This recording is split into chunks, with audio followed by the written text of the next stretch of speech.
Welcome to another episode of The Shredder Show.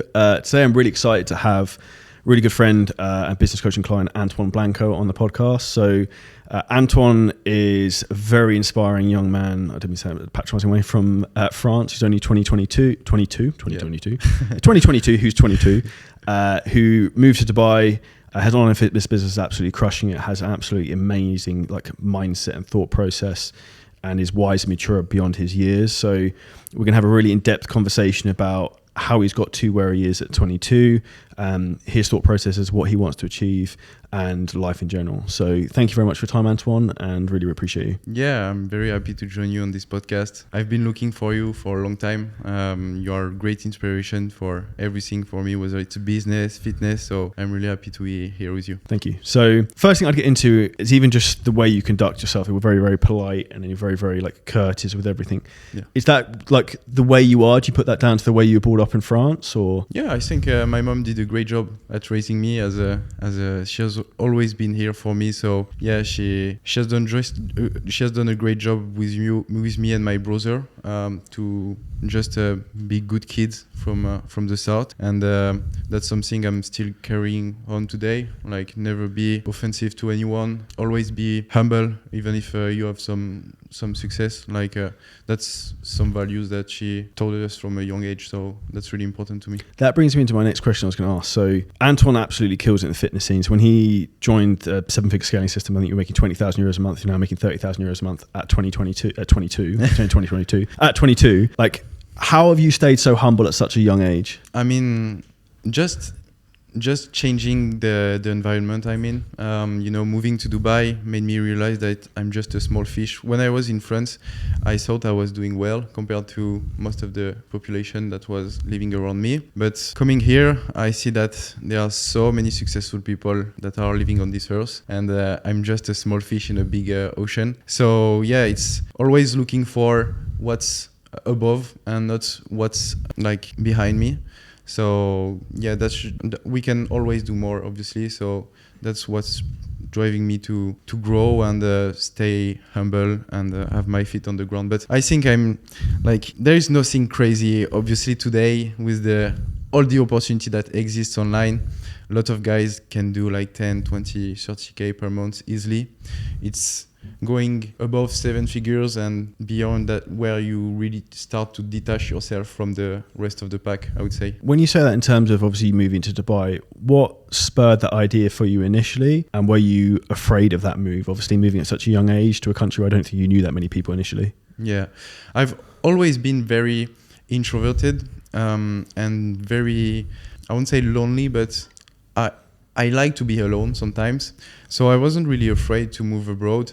I knew that I would find a way to have a good time in a new environment. I started living alone at 17 years old of age, so I'm used to it. And being in a new environment, I knew there would be a lot of opportunity coming my way, so I was not afraid at all. I was really excited by the opportunity. I knew everything about Dubai before coming, so I was prepared, and I was just looking for a new environment to grow and become better. Yeah. Has anything surprised you about moving to Dubai that you didn't think of? I would say maybe girls. Yeah. I was going to say that. Yeah, girls. I would say girls. There are a lot of girls in this city. There is a lot of choice, which is a good thing. But I found that there are a lot of materialistic girls also. So if you don't show your status, it may be harder to in France. It was more easy for me regarding girls because they are not as much focused on status as here in Dubai, and also there are not a lot of 22 years old girls. It's mostly in the 25 range, so they don't really like to be with younger guys. I was dating a girl that was 30 years old. She was from Iran, and even we couldn't keep the relationship because she couldn't talk with her parents, with her siblings about me because I was too young for her. So yeah, girls is definitely a challenge here for the moment. But I think the more I will grow, the easier it will become because I will have more status, and male have their prime around 30 years old usually. So I still have time for that. easy on the 30s. I'm 32, so yeah, I think Prime's like 38, so I've still got ages. Yeah. It's funny what you say about the women thing in Dubai though, because if anyone who's been here, if you notice, most of the guys are like 35, but all the women are like 25. Yeah. Right. And none of them have any jobs, so people can read what they want from that. Yeah. Unless they work for Emirates Airlines, like a lot of them do. But yeah, right. That's something I don't really like women that are doing nothing with their lives, just relying on the men. That's not something that's very appealing to me. What about you?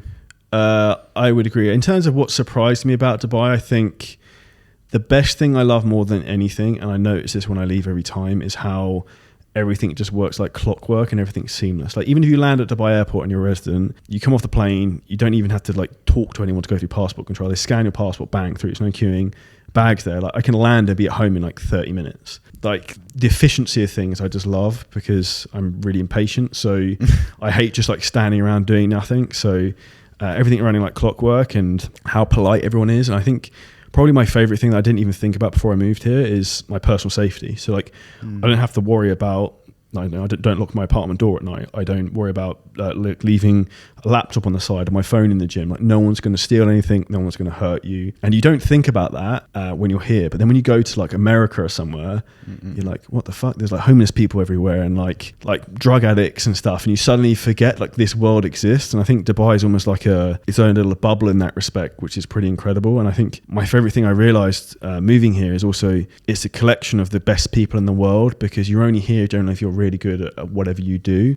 So everyone you speak to has value, that you can have some type of value exchange in terms of you can help them, they can help you, and almost like we met out here in terms of like I've learned a lot from you, you've learned a lot from me, we built up a great friendship, and that for me is my favorite thing is meeting other people who are on the same wavelength as you, because I think it's difficult to connect with people sometimes like that if you're from maybe like Western Europe, for example, like France or the UK.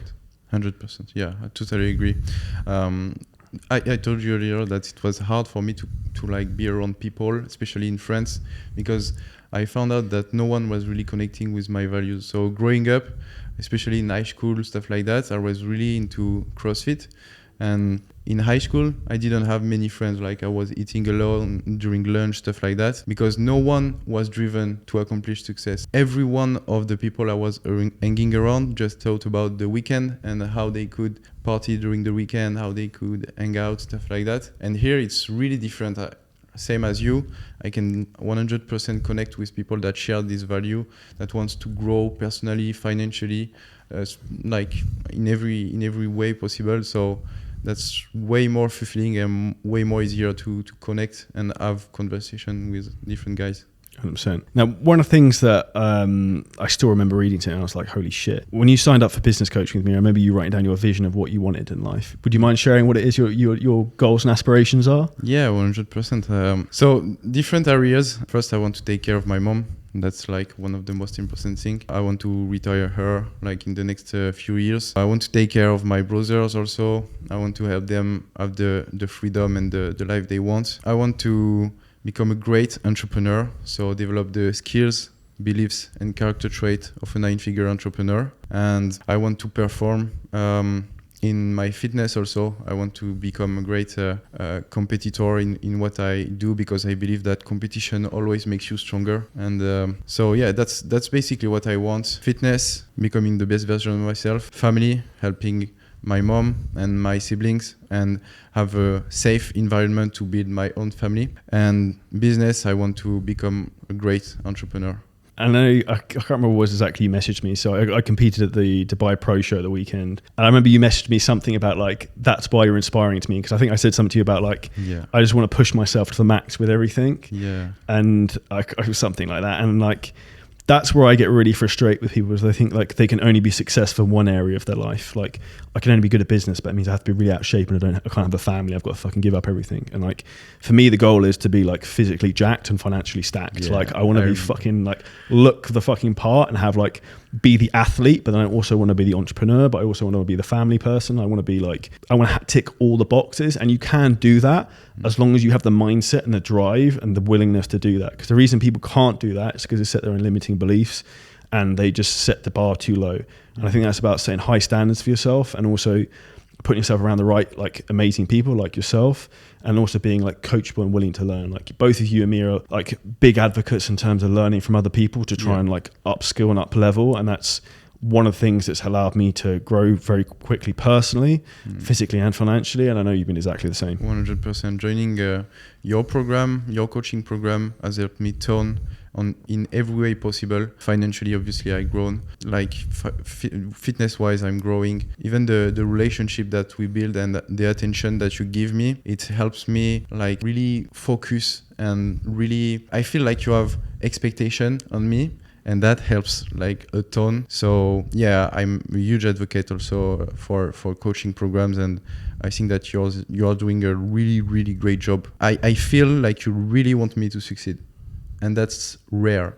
I've probably invested like 50,000 euros to this day into different coaching programs, and that's the first one where I feel like I have a close one-on-one relationship with my mentor, and he really wants to push me and he really wants to see me succeed, and that's very rare. Usually people, they have their own insecurities, and so they want to grow their revenue. They want to, like, that's their main focus. I feel with you, your main focus is to see your students succeed, and that's how you win long term. And but that comes down to what's about it. My values are, I love seeing people succeed, and what makes me really happy. I'm not actually a very happy person. Like what I seek is fulfillment, not happiness. And what makes me fulfilled is helping other people succeed. So whether that be in their fitness or with their business, like I remember you sending me a video review how you crushed it. And for me, like I was so happy with that. When I see other people succeed, that actually makes me more happy than my own success, because I often find me personally achieving things leaves me feeling a bit vacant, whereas I know I've had an impact on someone else. Like I remember, if he listens to this, Ian, who's another client who I think he was making like $4,000 a month, and he also worked in a sales job. He then making $50,000 a month now with his online coaching business, and then he's now quit his job, and now he can look after his family, and now he works for himself. Like for me, I think like fuck, like how much of an impact have I had on this guy's life? Yeah. And actually, I would credit that to you as well, because I said this to you.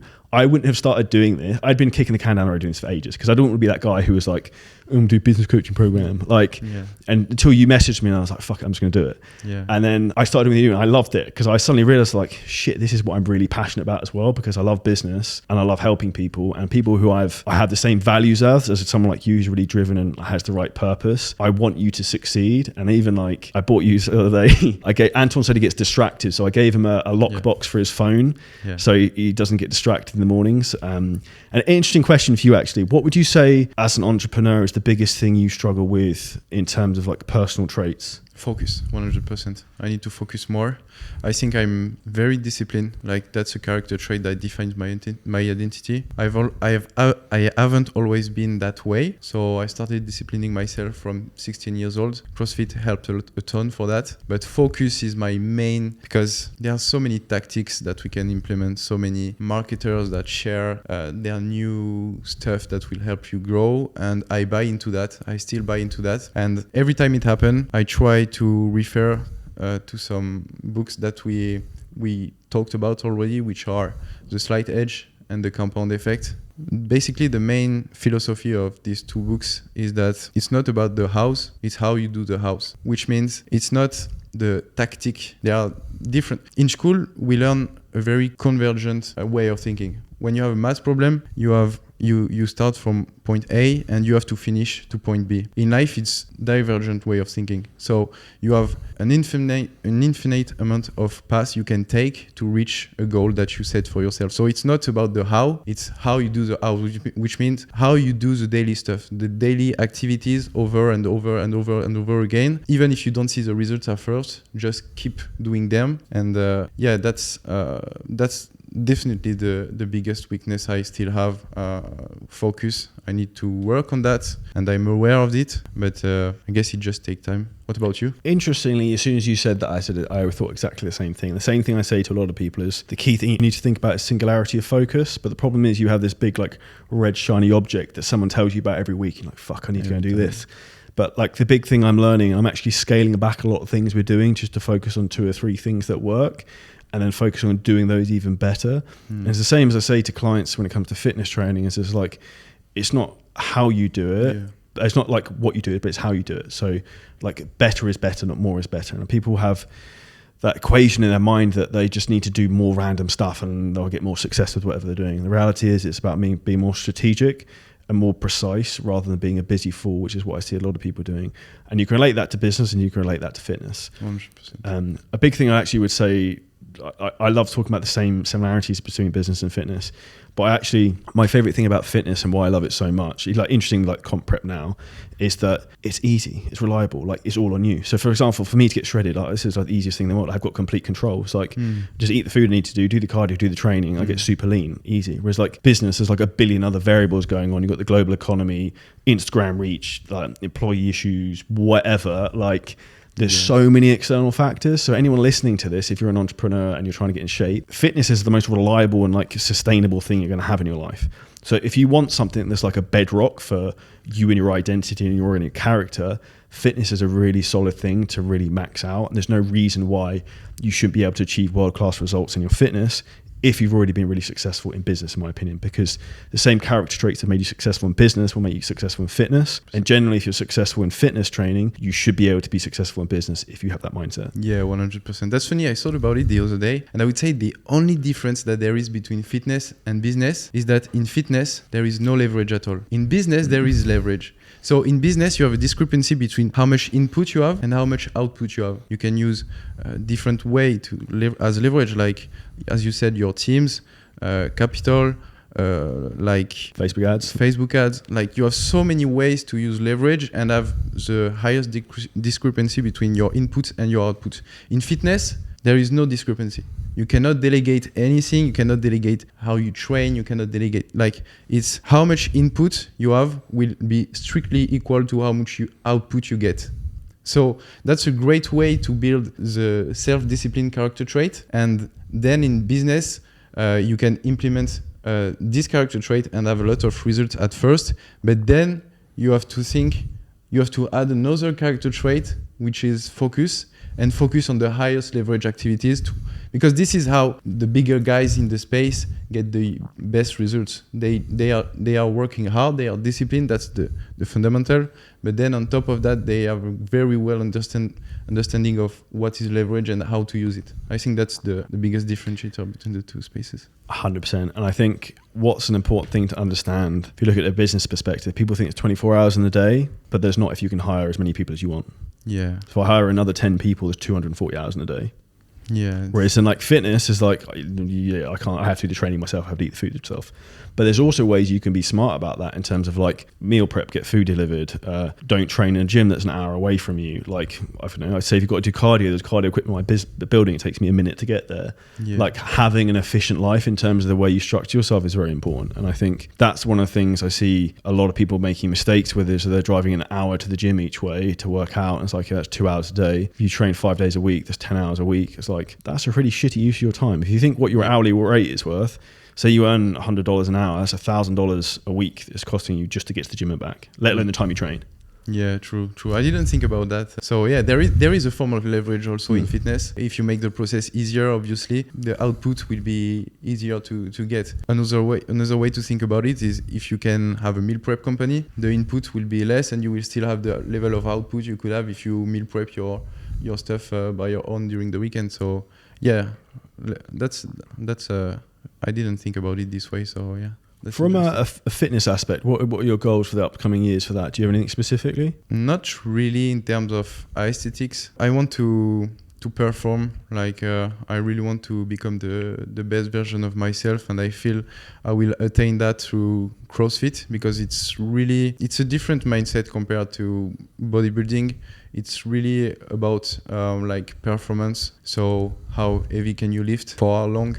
So yeah, I would like to go back into serious CrossFit competition. I was doing that between the age of 16 to 18, 19 years old. I've snatched like 100 kg before 18 years old, power clean 120 before 18 years old. So yeah, I would like to get back into it and really take it seriously. I think, I remember we trained once and Antoine absolutely destroyed me doing CrossFit stuff. And I actually really enjoy that style of training, but my body just hates it and it's not really aligned with my goals or what I want to do. I can see the benefits to it and I really like the group aspect of it, training with other people is super fun. But I think it's like find what your zone of genius is or what you're good at and then focus on that training. I think my body would break down from that. Sure. On that note, who's the best person you've ever trained with? Don't say me.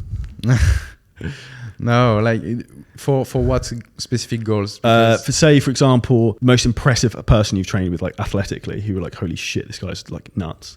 Funny story. I went to the CrossFit Games in 2018, and I had the opportunity to do a workout like just beside Rich Running. I don't know if you know him. So yeah, probably that moment was. And was it like night and day? You were like, holy shit, how good they were. Yeah, I was like, fuck. How can I get to this level? It's impossible. They look like different like aliens. But that's so like you talk about they look like aliens, and this is what I really like in terms of putting yourself around people at a higher level than you, because that's an eye-opening experience, right? And I remember maybe 4 or 5 years ago, I trained with James Hollingshead a couple of times. The first time I trained with him, I was like, what the fuck is this? Like, I was like, Jesus Christ, I've never trained like this before. And it's an eye-opening experience. And it's the same thing even from like moving to Dubai in terms of how hard people push themselves in terms of from like a physical point of view, from a work point of view, and take themselves to another level. You don't realize what can be achieved until you actually see someone else doing it. And that's the problem. Is like, I was from a small town in the UK, you from a small town in France. Like you said, you become a big fish in a small pond, and it's very easy to stay comfortable, and you can be the big koi carp in Toulouse or wherever, or like you can move to Dubai and be a minnow but eventually become a whale. But like, it just takes a bit of time, and I think that's where it comes down to being humble and open to growing in that respect. Yeah, 100%, totally agree. The environment we put ourselves in every aspect of life, every area, will definitely be will definitely define how future life will be like. What would you say to any young entrepreneurs who obviously look up to you in terms of what you've done? What would you say to them would be the number one thing they should focus on? That's funny because I don't show off a lot on social media. I'm really focused on the fitness offer I have. So not a lot of people know that I'm doing good money. Yeah. They think that I'm just a coach that's making a living. They like, even if they in their mind they are confused. They're like, how is he living in Dubai? Like, usually guys on social media are selling 30 euros programs. So how is he doing that? And I would say the advice I would give them is first work on their character trait. What helped me a lot is to consume the right content. So from the age of 16, 17 years old, I was listening to Gary Vee. I was watching motivational content, and this really shaped my mindset to a different reality that I was around in my real life. So get the right information, the right people around you, build the character trait that will help you succeed later in life. So discipline, fitness is a huge one. And yeah, that's basically it. What about you? What advice would you give your younger self? So interestingly, when I listened to you say that, I thought, for fuck's sake, because when I was like 18, they didn't really there was no Instagram. That's how old I am. And then YouTube wasn't really what it is now. So you didn't really have that information. But as I started to try and free myself from the corporate world of a estate agency, because I used to be a real estate agent 4 years ago, interestingly enough, the two people who had the biggest influence on me, number one was Gary Vaynerchuk. I listened to his podcast when I was at work. I'm in the car all the time. Number two was Grant Cardone. And I know you recommended me Grant's book, 10X Mentor. 10X Mentor is really, really good. So anyone listening, I'll check out the audiobook for that. And just the small thought processes, just realign where your head's at. And for anyone out there, like, you can't afford me as a business coach or a mentor or whoever, listen and absorb this content every day, and it will can craft your thought process in terms of your alignment and your vision. Cut off any negative shit. Don't listen to the fucking news. Don't listen to your parents. Don't read the paper. Like, all this negative shit, unfollow bullshit on social media you shouldn't be looking at. Because like, one of my favorite sayings is like, your thoughts aren't really your own thoughts, because your thoughts are placed in your head by the conversations you have with someone else or something you see. So your thoughts aren't actually your own thoughts. You're not coming up with them yourself. You're the perception of things you see in the world or you hear, and you react to them. So if you limit what you can actually see to only like the good stuff that's going to take you forward, and you only have conversations with the right people, then your mindset is going to be aligned with that. 100%. Yeah. Funny story. I started creating content because of Gary Vee. I watched one of his videos where he said, close your eyes until you're 29. By the time I was probably like 20 years old. And like, this video made me create content. And as you say, if I didn't consume over and over and over and over the same thing, I would have never the courage to start, because I was so afraid of other people judging me. And yeah, I think it's really important. Even when we listen to Grant Cardone, like, just listening to how he thinks and the 10X philosophy, your world is completely different, because there are so many opportunities that you don't even realize. If you do the math on how you could 10X your business revenue and you come down to how many leads you could get, you're like, interesting. How can I get there? And I think the highest level people just think in different ways. So yeah, that's really important to have the right environment. 100%. What do you think was maybe the biggest stumbling block you had when you first got started? Like you mentioned in terms of being afraid of what like people thought of you when you started to do this sort of stuff. How did you handle that? I blocked everyone. I was so afraid of their judgment. The philosophy that helped me a lot was, if I keep doing the stuff for the next 3 years over and over and over and over again, and I don't get any results, I will quit. I'm okay to quit after 3 years. But until I didn't start these 3 years and I didn't follow through my commitment, I won't quit.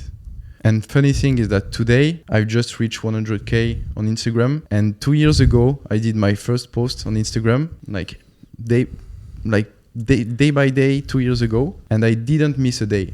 If you watch all my content for the past 2 years, I told myself I commit, I won't quit until I post every day on this platform for 3 years. And today I just reached 100K. So that's consistency, I believe, is just unbeatable. That's when people ask me what's the secret. I was like, look on my Instagram, I posted like over 6,000 times. Yeah. Like there's a saying I love, and it's like volume negates luck. It's like if you do enough of something for long enough, eventually it will work, or you will find out what works. Yeah. Yeah, 100%. What about you? What helped you started and overcome like maybe the first roadblocks you had? I think the biggest roadblocks I had was the same as everyone. I think it's in terms of self-belief. And I think, interestingly, one of the things that nearly held me back is I remember the gym I used to train in. I remember people like making comments to like friends of mine who were like, why the fuck is Charlie taking photos of himself topless? Who does he think he is? And all this sort of stuff. And now I look back now and like I see those people. I remember seeing them in the gym like, I don't know, like a year ago, and like they don't have to say anything and I don't have to say anything, but like they know and I know. I'm like, motherfucker, like but like for me, that's like what fuels me, is like not necessarily proving a point, but it sort of is to some degree. And I think for anyone, in terms of if you're worried about what other people think, so you just need to think like, fuck what other people think, just do what you want to do, because you're only going to get one life and you get one shot at it. And I think unfortunately often the people who hold us back are often the people closest to us. So often sometimes it can be your parents trying to hold you back because they're only trying to look out for you from a safety point of view. But what they don't realize is that they're necessarily throttling you and like stopping you from actually succeeding. And a saying I remember heard, and it was like, don't listen to advice from someone who hasn't achieved what you want to achieve. Or like, if your parents aren't as successful as you want to be, why are you listening to them? Like if Warren Buffett said to you, don't do X, Y, Z, I'd be like, he probably knows what he's talking about. But like if your dad works for, I don't know, Tesco Bank or something and earns like 50 grand a year, then, and your goal is to be like a huge entrepreneur and you want to do X, Y, Z, he's probably not the person you should be taking advice from, because he's had a steady 9-to-5 job. Not that there's anything wrong with that, and that's what some people want. But and I think often the entrepreneurial life is over glamorized in a lot of respects, and a lot of people shouldn't get into it. I think a lot of people would be better off being a number 2 than being a number 1, because a lot of people don't understand the pressure and stress that comes with that. There's a saying, it's like, heavy is the head that wears the crown, because ultimately if you're in charge, like everyone's always looking for you to know what the fuck's going to happen next, or like, we've got a problem, Charlie's going to fix it. And it's like, I'll fucking work this out. So it's like, and that's the problem. Like, you know, with like business, you're constantly firefighting with, I don't know, Instagram accounts getting shut down, Facebook ad accounts getting shut down, just general problems in life. And that's the reality and the roller coaster of being an entrepreneur. Yeah, and the more you grow, the bigger the problem, obviously. So it's all about the size of a person is determined by the size of a problem you can solve. So yeah, bigger problem, bigger results. And also the way I look at things is character building, and it's also where you have a problem is often an opportunity you can improve. So you either you win or you learn is the way I look at things. It's like you learn not to do this again if you really fuck something up, and or you can also take something from it of like, oh, I need to do this and I can fix this problem X, Y, if that makes sense. Yeah, you have an interesting story about it, because a few months ago you had big issue with your Instagram account, different personal issues also. So I'm curious to know, how did you overcome all of that, and what was the thought process during the tough times, and how did you grow from that? So interesting. I actually thought about it earlier when we were talking, is that I was probably starting to get a bit cocky and arrogant towards the end of last year a little bit in some respects. I thought I could walk on water and I had everything dialed in. January came and I like fucking shit hit the fan in a big fashion. So I ended up separating from my partner from 14 years on the Wednesday. Thursday I had to clear out my house, get rid of all my personal possessions basically. Friday I moved into a hotel. 5 minutes before I was speaking on a big podcast, my Instagram account got disabled. I was like, fuck. And then So then like within the matter of 3 days, my personal life fucking collapsed. I thought my business life was collapsing. I was living in a hotel, moving to Dubai, and I was like, this is fun. And these moments in life that are set there to like really test you. And I'm not going to lie, it was a very difficult period. And I spoke about this before on podcasts in terms of how I didn't feel a lot of people would be there for me who I thought would be. And I think that's when you know who your real friends are and who really looks out for you. But how I really dealt with that, and I spoke about earlier in terms of like action beats anxiety, is like I'm a numbers guy. So I worked out exactly, okay, this is how much money I make from Instagram. This is where we have other clients' revenue coming from. Everything will be okay if this doesn't come back. Fortunately, it did come back, and I managed to solve that issue. So thank you to Greg who works for Facebook. But that was a very challenging moment. And I also think that what is good when something really bad like that happens, it gives perspective, because now when I have a problem, I was like, it's not that bad. Like whatever it might be. So when you've had something pretty bad happen, or like a series of like shitload of things happen like 2-3 days, you suddenly gives you context of like the levels of problems sometimes. And also sometimes the confidence that maybe other people have in you. So I remember Dan, who works for me, our head performance coach, apparently spoke to his partner and being like, I think she said to him, "Was like, do you reckon Charlie's worried about what's going on?" He's like, "Oh no, he'll be fine." Charlie pulls something out of the bag, and then like when he said that, I was like, people have obviously got confidence in me. I was like, that's probably a good sign.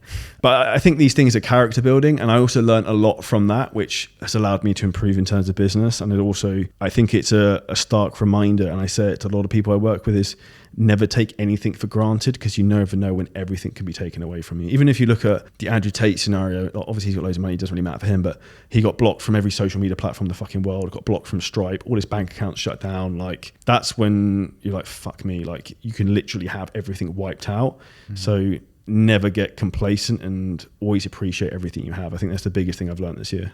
Nice. Good lesson. What's the biggest challenge you've had within your business? Biggest challenge I've had? Probably hiring the wrong people.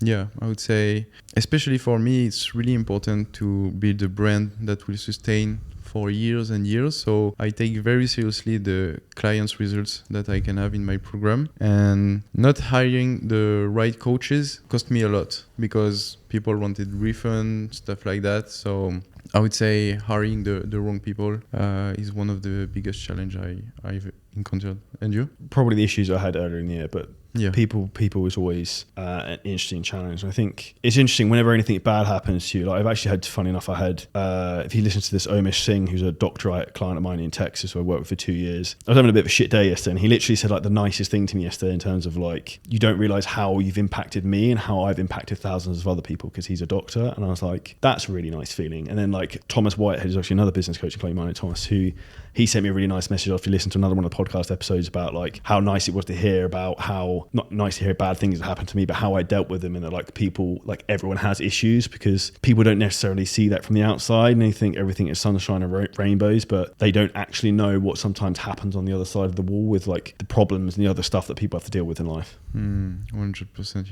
Yeah. But as you said earlier, it's always making us stronger. Obviously, every time we can overcome those kind of things, like we grow from them. So yeah, that's great. What are your goals for the future? Like, how do you vision yourself? I want to build the biggest fitness brand in the world in terms of online coaching business, and I also want to build the biggest fitness mastermind in the world. I'm probably slightly insane trying to do both at the same time, but then life is there to be pushed, and I also want to win an IFBB Pro card and do a load of other stuff. But I think the way I look at it in terms of my life and what I feel my purpose is, to try and help people achieve the greatest versions of themselves, so that whether that be within their fitness or within their business, then help other people achieve great success with their fitness. I feel that's my superpower, is I can push people to their maximum potential. When I see people like yourself who have that mindset and the vision, and they're serious about achieving something, like you can say 2-3 things to someone, it literally can change their life just to point them in the right direction. And I've been fortunate, a few people have like done a few things to me like that in the past, and it's really allowed me to go to another level. And I almost feel like it's my duty now to help other people do the same, and then help uplift those other people around you. And I think that's where a lot of people, they get to the position where they're doing well in life and they get comfortable. I think they almost do themselves and the rest of the world a disservice by not trying to help other people like on their own journeys, if that makes sense. Yeah. Nice, very nice. Yeah, I totally relate with the same purpose. I want to help others become the best version of themselves, obviously. But there is also a part of me that wants to kind of selfishly see how great I could become, like personally. And at the same time, that's a little bit dark because like it's very selfish and like you want to know how much money you could make, stuff like that. But at the same time, it's a great fuel because it's always this question that's coming back, like what if I could achieve that from where I come from? Like, what if that would be so cool? Well, it's the saying, like, I think Grant Cardone says, if you want to become a billionaire, help a billion people. Yeah. So, like, you don't even have to think about the money. If you just focus on the vision and the people you want to help, then the money becomes a byproduct. And, like, I think this is where, again, we're very aligned. Like, my goal is, like, how can I become the greatest version of myself mentally in terms of, like, who I am, characteristics, and the way I behave and conduct myself, and the influence I have on others. And then also from a physical aspect as well. It's like, how can I become a better athlete and, like, the best version of myself? Yeah. Totally relate to that. And that's where I think I get frustrated with a lot of people who are like one-trick ponies. And also, like, I get very frustrated with people who are, say, for example, in particular in like the fitness business coaching niche, like people are business coaches who have no interest in fitness or they've never had a fitness coaching business. And I'm like, it's very misaligned values, whereas like I'm very true to the core of what I believe in and like what's important to me. And if I think that will come across, and I think people who aren't true to their values and are just like snake oil salesmen in life, I think that will come out very quickly. Yeah, that's why I believed in you from day one, because I knew you had success for yourself in the fitness industry. And so I just wanted to model what you did. And that's why I believed in you, because I know you know what you're talking about, because you have the results that I want to have, that I seek to have. So yeah, I think that's really important, to be aligned with what you talk about and the results you can show for. Yeah, and it's one of those things, it's the trial and tribulations of what I've learned along the way. I can help you avoid a lot of the pain and problems that I've had. And it's the same thing even from like building your own physique in a bodybuilding perspective. That's why you go to other people to help you, so you don't have to fucking figure this stuff out yourself. Because the reality is, like, you might well work out how to get your business to where you want to be in the next 15 years. But if I can help you do it in 18 months, then you're going to save yourself a lot of time. Yeah. And it's the compounding effect of where you can be in that period of time after that, then which becomes truly exciting.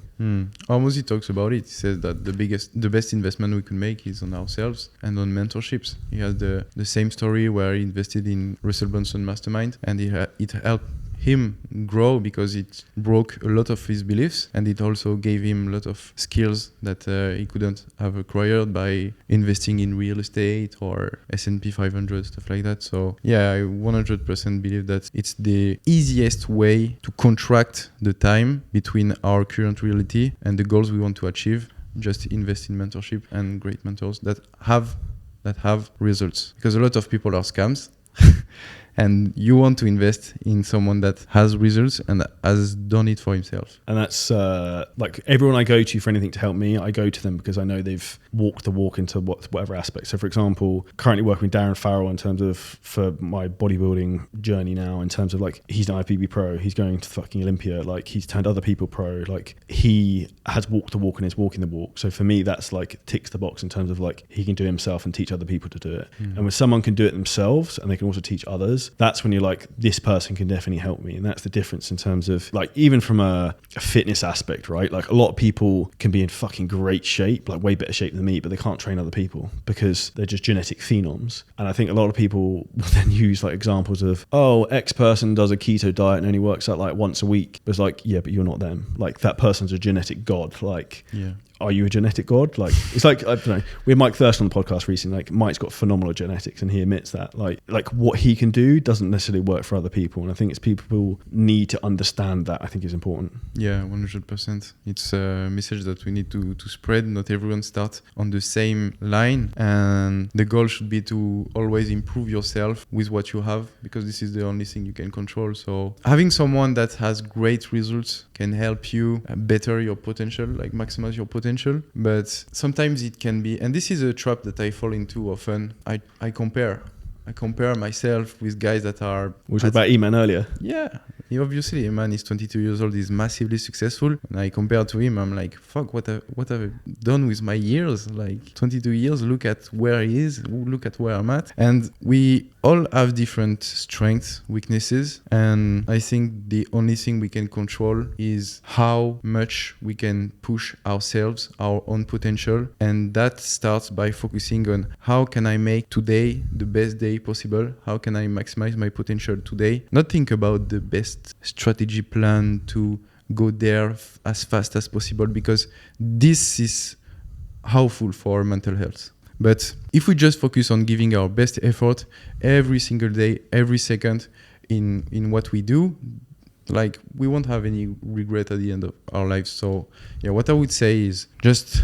don't compare, compete, because it will make you stronger, but don't compare too much, because we all have different stories and like different. Would you say you're competitive? Yeah, for sure, for sure. My parents put me in a really competitive environment since I'm a kid. I've played at Stade Toulousain for 8 years. I played with Romain Tamac. Maybe some guys are watching rugby, they know who he is. I did CrossFit competition.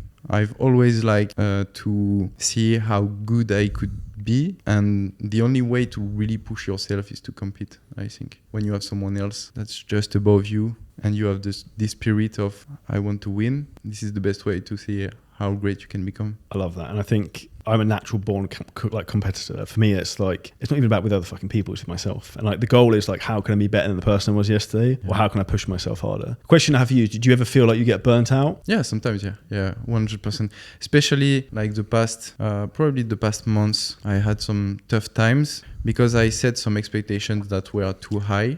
And seeing that I wasn't raising to this level of expectation in terms of results, I had constantly a bad internal dialogue. And so instead of focusing on results, I just started focusing on daily actions and raising to the expectation of the daily actions instead of the results, and just let those daily actions compound with time. That's the best way. I think I have to really feel good inside and not fuck my mental health up. Yeah, and I think that's an easy thing to do, because one of the big things that I've learned last 2-3 weeks is I've been give myself a task where I set myself personal and business goals every week. But what I was doing is I was writing down things that are out of my control. So it'd be like, I don't know, make X amount of money, do X, Y, Z, or like sign up X amount of fitness clients. I can't necessarily control that. But what I can control is the actions on a daily basis that might lead to those things. So now my goal is like, how can I make sure I do X, Y, Z rather than focus on the outcome goal, which I have no control over, because that's what's going to set you on an emotional roller coaster when you can't actually objectively control the goal you're trying to achieve, if that makes sense. So like a goal that I can control would be like get up every day at 5 a.m, start working. Yeah, 100%. Yeah, that's still hard for me. Like waking up at 5 a.m. This is an habit I want to build for a long time, and still to this day, like I can do that for 3 days in a row, and the fourth day I'm just so tired. So yeah. I think that's because you train a lot, you train very hard. I think you need more sleep. I notice probably, although I'm very tired a lot with the competition prep because I'm not training as intense as I was before, I feel my body doesn't need as much sleep, and because it's hungry all the time, it's awake. So there's pluses and minuses to competition prep. And what benefit do you find at waking up this early? Just creating space and time, and I like being. It's getting up early. One of the sick things I love is that I feel like I'm getting a head start on everyone else. I like to walk out to my balcony and look over the marina, and I'm like, everyone else is still asleep. And it's like, I'm getting a jump start on all you bastards. So for me, that's something that I like, and then it gives me like an hour or two where I can just be clear in my thoughts and just focus on like whatever work projects I want to do. Something I'd like to do more of is even just sit and just write stuff down. But one of the things I actually thought about this morning, and I did it yesterday, is that I like to maybe like 2-3 times a week just go for a walk and just sit in a coffee shop with a pen and paper and just write whatever ideas, just throw stuff onto a piece of paper. Like my superpower and zone of genius is like ideas and strategy. That's what I'm really good at. I don't necessarily like implementation or like execution as much, but like overall strategy and like coming up with ideas is really from a business aspect is my thing. Probably from a fitness thing, it's more execution. I don't for my own training and nutrition, I don't like programming. I'd rather someone be like, here's what you need to do, just do it. And I'm like, bang, I'm in. I'm like the most coachable person in the world with pretty much anything, because I just execute on it. If I believe in that person, it is. Yeah, this is how Frank Duncan helped you a lot, and Yeah. I think he was impressed by you for that thing, because he gave you instructions, and like a few days later you were like, here are the results, right? And that's why I like, I've always been a big fan of coaching, because if you get someone who coaches you who you look up to, for me, I'm like, I want to fucking prove this person how good I am. So I'm like, Craig, who helps me now, I'm like, he set me a task, I'm like, done. Like, next, like, or whatever. I'll be like all over it, because I just want to prove a point to like how hungry I am, how driven I am, and how good I want to be, how great I want to be, and how much impact I want to have with people. And I think that's then difficult, actually, I think, for a lot of people around me sometimes, because my family sometimes think I'm fucking insane because I'm so driven, and like it's difficult to have relationships with other people sometimes because they're like, you're always working, you're always doing X, Y. But like for me, I get fulfillment from that, and I enjoy the process, and my brain is always spinning with ideas of, oh, I could do X, Y, Z. And that for me is the fun of life, is like opportunities and the possibilities. And I've got too many ideas but not enough time. Yeah, 100%. I can relate 100% with that. My family is thinking the same way as yours. Obviously, like my father, my brother, sometimes they see that I put a lot of pressure on myself, and that it can have an impact of how good I feel during the day. And so they are like, why do you still try to keep pushing further? Why do you still try to make more money? Like, you have way more than you need. Why don't you just rest? Why don't you go there? And I can't. I want more. And every time I try to rest, it's coming back. Like, I have this drive inside that's coming back, and that tells me like, time is running so fast. And if you don't move now, you'll have regret later, and that's probably one of the worst that could happen. So yeah, most people don't understand this philosophy. Obviously, they think that the highest thing you could achieve is have time freedom, location freedom, and financial freedom. Like, basically do everything you want to do. But I think we both share the same values, and that's not really what we aim for. But once you have that, then what the fuck do you do? Yeah. Because like, once you've got, like, respectfully, I can go anywhere I want and do whatever I want, whenever I want, with whoever I want. And then I'm like, for example, I keep saying to people, I want to go to Australia. Yeah, I haven't been. Like, I could go tomorrow if I wanted to, but I just haven't done it, because obviously it's not that important to me. But what I'd rather do is actually sit in my office and work and learn new things, because do you know what? That's actually what makes me happy and fulfilled. Because like I said earlier, what I enjoy is being fulfilled rather than necessarily, I'm seeking fulfillment rather than happiness. And for me, learning new skills and learning cool new stuff, I enjoy that process. A question for you: do you think it's wrong to want more in life? No, not at all. I think it's a good thing, and I think to get more, you have to become more. I think Jim Rohn is saying that, and the only way to be happy is to progress. If you feel like you're progressing, you feel good inside. You look at yourself in the mirror, and you have self-esteem. And if you don't progress, if you stay stagnant, if you hang around the wrong people, if you lay in bed all day long watching Netflix shows, or if you are at the pool or at the beach laying all day long, you don't make any progress, and you don't feel good about yourself at the end of the day. So wanting more is the best way to become more and to develop yourself and be happy in the process, even though sometimes obviously there is a lot of pressure, especially the higher you go, the higher the pressure is. But that's a good way to evolve, necessary. What about you? As I think for men in particular, you will only be happy when you're progressing in life. Yeah, 100%. Like, the point of life is progression and getting better and improving. If you're staying where you are, you're going backwards. And I think that's an important thing to understand. And the question for you is, what makes you happy? What makes me happy? That's a hard question. Other than the women in Dubai. Other than women in Dubai, I would say, yeah, see my family that's happy makes me happy. And apart from that, chasing my purpose, which is helping as many people as possible to become the best version of themselves, that makes me happy. But I'm not really living a life designed to be happy, to be honest. Like, that's not my main focus.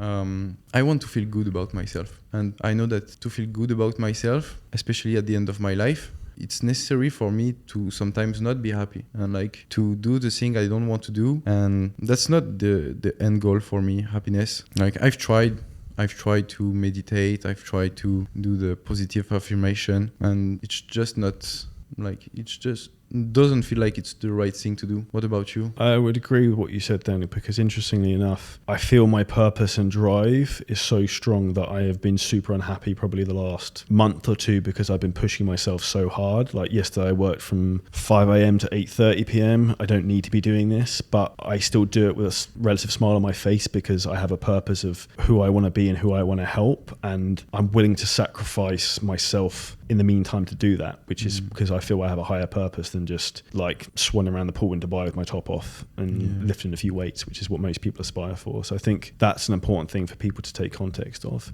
Happiness is a funny concept because you never have enough happiness. And once you reach a certain level, you adapt to the level of happiness you have. And so you are not aware of the happiness. So probably if we live the life of someone that's living in a third country, so a really poor country, maybe we would be aware of how much we have and how happy we are in our day-to-day lives. But we are so adapted to our current environment that we are not aware of happiness is a really interesting topic. And I think that people that are chasing it will never get it. So yeah, and I don't think it's the purpose of life. We are meant to survive, not to be happy. I think people seek happiness as a destination, where it's a journey and it's a process to get there. Yeah, 100%. One last question for you, and I like to ask everyone this: what advice would you give yourself, an 18-year-old version of yourself? 18-year-old version of myself. I would say believe in yourself. Believe in yourself. Yeah, believe in yourself, because even though the results are not here, it doesn't mean that they won't come. Yeah, keep believing in yourself, because what you're doing is good and can become great if you just keep going. That's a great answer. Thank you for your time, Antoine. It was a very inspirational conversation. So everyone, if you make sure you go check out, what's your Instagram? Antoine Blanco 99. I'll pop that below the show notes. If you guys enjoy this, which I know you will have done, the insanely inspirational conversation, make sure you subscribe to the podcast, leave us a 5-star review, drop us any feedback on Antoine as a guest, and we'll see you next episode very soon. Thank you very much.